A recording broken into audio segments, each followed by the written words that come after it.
దోషాలన్నింటికీ విరుగుడు వర్ణవ్యవస్థ. స్వామితో శ్రీ ఏఎస్ రామన్ ముఖాముఖి.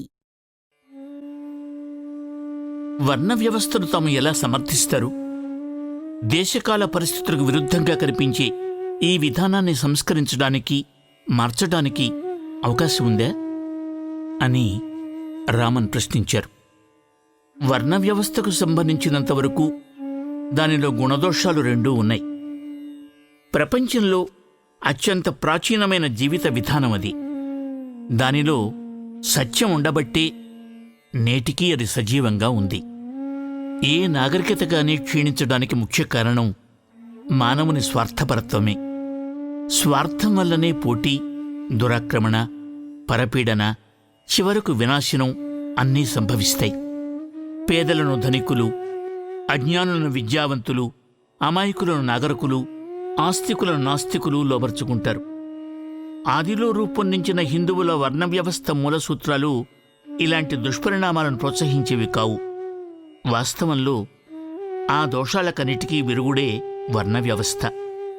అలా కాకపోతే రమారమి 5000 సంవత్సరాలలో తటస్థించిన అనేకానేక వైపరీత్యాలను, హెచ్చుతగ్గులను తట్టుకుని అది నేటికీ జీవించి ఉండేది కాదు. సర్వే జనాః సుఖినో భవంతు అన్నదే దాని మూలసూత్రం. వర్ణాంతర్గతమైన ఒక్కొక్క విభాగాన్ని సంఘటితం చేస్తూ మొత్తం హిందూ సంఘం అభ్యుదయాన్ని సాధించటమే దాని ముఖ్యోద్దేశ్యం. భిన్నత్వంలో సమైక్యతను రూపొందించటమే దాని లక్ష్యం. ఈనాటికి కూడా యావత్ భారతదేశంలో ఆ జీవిత విధానమే కొనసాగుతోంది. ఒక్కొక్క రాష్ట్రానికి ఒక్కొక్క భాష. రాష్ట్రానికే కాదు, కొన్ని చోట్ల జిల్లాలకు సైతం వేరువేరు భాషలున్నాయి. అయినప్పటికీ అశేష భారతంలో హిందువులంతా క్రమానుగతమైన జీవిత విధానాన్నే అనుసరిస్తున్నారు. ఇంతకాలంగా వారి ఆధ్యాత్మిక వికాసానికి అదెంతో ఉపకరించింది. ఆదిలో రూపుదాల్చిన పద్ధతిని అనుసరించి వర్ణ వ్యవస్థ హిందువులందరిలో క్షమాగుణాన్ని పెంపొందిస్తోంది.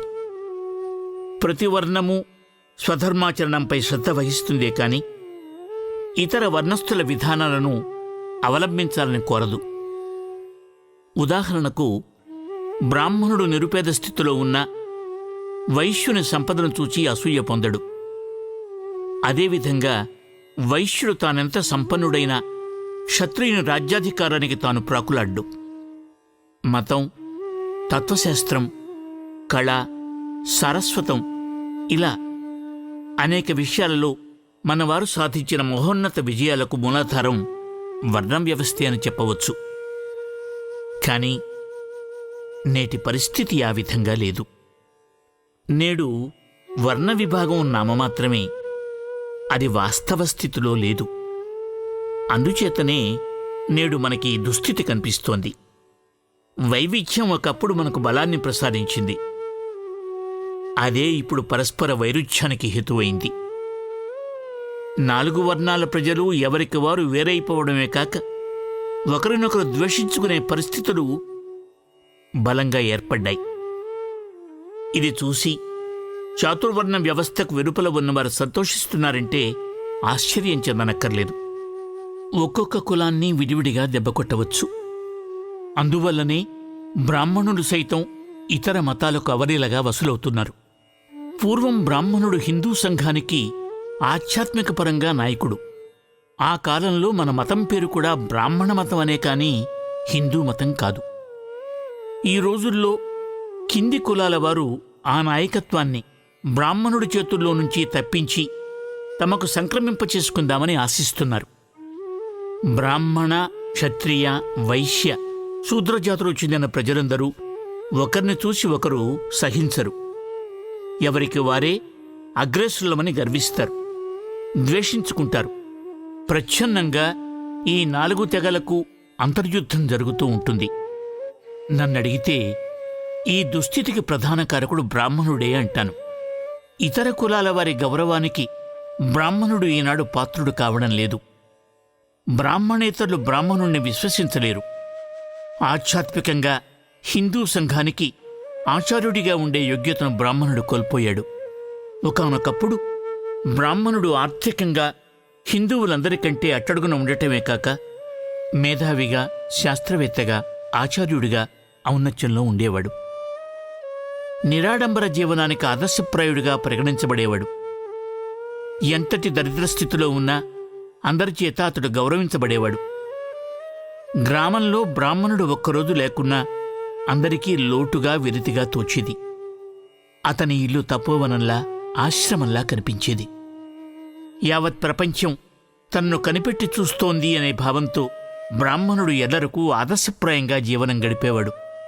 ఆధ్యాత్మిక మార్గంలో తాను అగ్రస్థానం వహించి ఉండడం చేత ప్రజల ధర్మాన్ని కాపాడేందుకు తానెంతటి త్యాగమైనా చేసేందుకు సిద్ధపడేవాడు. కాని నేటి పరిస్థితి ఎలా ఉంది?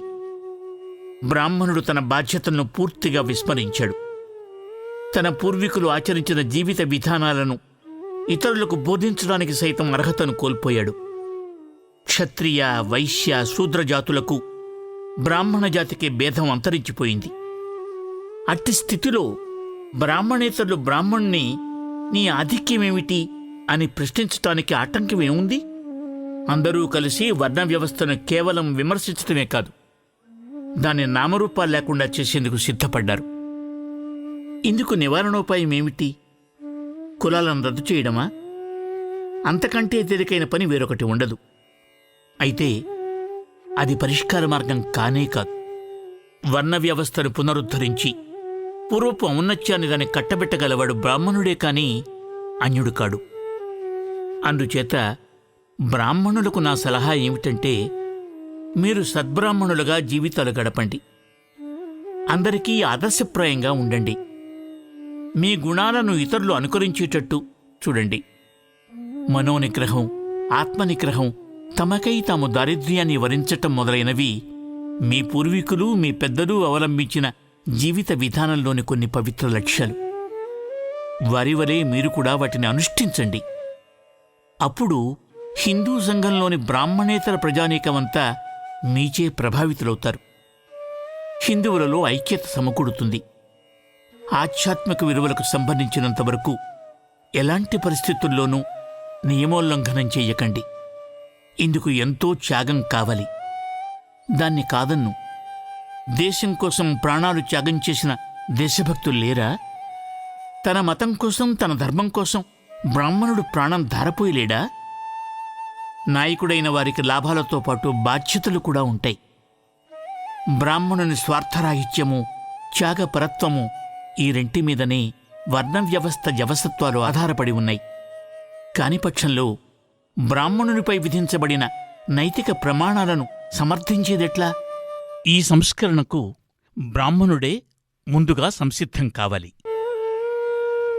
మతపరంగా హిందువులను ఉద్ధరించటానికి మీరు సూచించే మార్గమేది అని రామన్ అడిగారు. అన్నిటికంటే ముఖ్యమైంది ప్రజల నైతిక ప్రమాణాలను అభివృద్ధిపరచడం. ధర్మ మార్గావలంబనం అవసరమనే అంతఃప్రేరణ మనకు రానంత వరకు శాసనరీత్యా ఎలాంటి సంస్కరణను తలపెట్టినా వాటి వల్ల ఉపయోగం లేదు. పాఠశాలల్లోనూ, ఇళ్లల్లోనూ మన పిల్లలకు నైతిక బోధ చెయ్యడం అవసరం. వారి లేత మనస్సును ఆకర్షించే పద్ధతిలో ఆ బోధను రూపొందించాలి. వైద్యం, ఇంజనీరింగ్ మొదలైన విద్యలను ఉచిత వయస్సులో నేర్చుకొనవచ్చు. విద్యార్థుల నడతకు, నైతిక సూత్రాలకు అన్నిటికంటే ఎక్కువ ప్రాధాన్యం ఇవ్వాలి. మా చిన్నతనంలో వలె పాఠశాలల్లో విద్యాభ్యాసం ప్రయోజనకరము, ఆధ్యాత్మిక భావ సమన్వితము అయినప్పుడు ప్రజల సాంఘిక, నైతిక సంస్కరణకు సంబంధించిన చట్ట నిర్మాణం అంతగా అవసరం ఉండదు. కేవలం శాసనాల ద్వారా ప్రజల నైతిక ప్రమాణాలను పెంపొందించుదామని నేడు ప్రభుత్వం చేసే ప్రయత్నాలన్నీ ఆచరణ సాధ్యం కాని చట్టాలుగా, మృతాక్షరాలుగా నిలిచిపోతాయి. న్యాయవాదులు తమ జేబులు నింపుకోవడానికి మాత్రమే అవి ఉపకరిస్తాయి. వెనుకటి రోజుల్లో విద్యార్థులకు నీతిని, ధర్మాన్ని బోధించే పాఠ్యపుస్తకాలు నిర్బంధ పఠనీయాలుగా ఉండేవి. దొంగతనం చెయ్యని వారికి, అబద్ధాలు చెప్పని వారికి, పెద్దల ఆదర్శాలను పాటించే విద్యార్థులకు బహుమతులిచ్చి వాళ్ళను ప్రోత్సహించేవారు. నేటి పాఠశాలల్లో విద్యార్థుల నైతిక శిక్షణతో ఏమాత్రం సంబంధం లేని చదువులకు మాత్రమే పారితోషికాలిస్తున్నారు. బాలల శీలం కంటే వాళ్ల ఉద్యోగాలకు జీవనాధారాలకు ఎక్కువ ప్రాముఖ్యం ఇవ్వడం జరుగుతోంది. యువతీ యువకుల నడతను సరిదిద్దవలసింది పార్లమెంటు చట్టాలు కావు, మన మత గ్రంథాల్లో నిర్వచించబడిన మహోత్తమ ఆదర్శాలు. ఇది మనవాళ్లు తెలుసుకోవాలి. మతపరమైన జీవితం గడిపేవారు పూర్వాచారాలు పాటించటం అవసరమా? నోములు, వ్రతాలు, అనుష్ఠానాలు ముఖ్యమా? ఏది ఉచితమో ఏది అనుచితమో నిర్ణయించటానికి ఈ కార్యకలాపాలు ఎంతవరకు అవసరం? భగవంతునిలో విశ్వాసం ఉంటే తప్ప మనిషి నీతిమంతుడు కాడా? సజ్జనులైన వారంతా విధిగా మత విశ్వాసం కలవారా? నీతికి మతానికి గల సంబంధంపైన, దైవభక్తి మానవ ప్రేమకు గల సంబంధంపైన స్వామివారి అభిప్రాయాన్ని వినగోరుతున్నాను. చోరులు, వ్యభిచారులు సైతం తమ వ్యాపారాల్లో విజయం కలగాలని తమ ఇష్టదేవతను ఆరాధించవచ్చు కదా అని చాలా పెద్ద ప్రశ్నే వేశారు రామన్ గారు. మానవుని ఆత్మానుభూతికి, ఆత్మ సాక్షాత్కారానికి మత కార్యకలాపాలు అంత ప్రధానం కాని మాట నిజమే. అయితే అది ఒక్కొక్క వ్యక్తి ఆధ్యాత్మిక సాధనపైన, పరిణతిపైన ఆధారపడి ఉంటుంది. సామాన్య సాధకుడు లేదా భక్తుడు శాస్త్రవిధిని అనుసరించి ఆచార వ్యవహారాలను తూచా తప్పక పాటించటం అవసరమే. వాటిని ఆచరించటం వల్ల కనీసం ఏకాగ్రత సిద్ధిస్తుంది. పారమార్థిక సాధనకు క్రమశిక్షణ, ఏకాగ్రత, నియమవర్తన, సంకల్ప బలం మొదలైనవి చాలా అవసరం.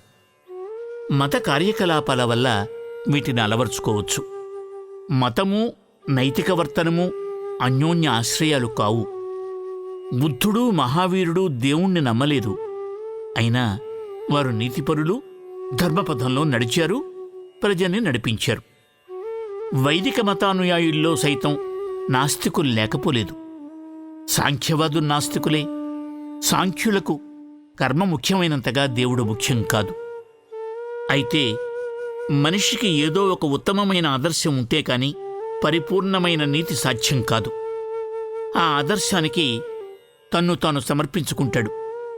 అటు తరువాత అతని జీవితం శుభ పరిణామం చెందుతుంది.